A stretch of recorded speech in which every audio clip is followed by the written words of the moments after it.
Hi. This is Dan in Nature.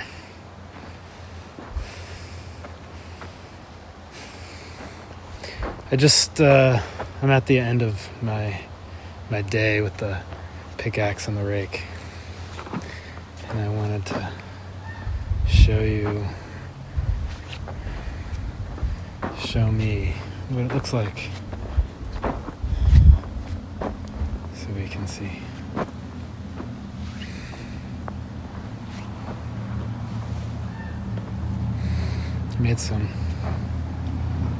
I moved some earth, moved part of a mountain.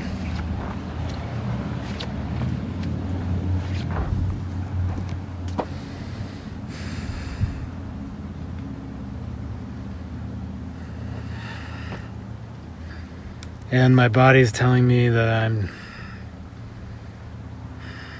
ready to rest. So I'm gonna go take a hot soak and nourish my stomach. Eat some food, maybe some lentil soup and some grilled cheese. Maybe an egg.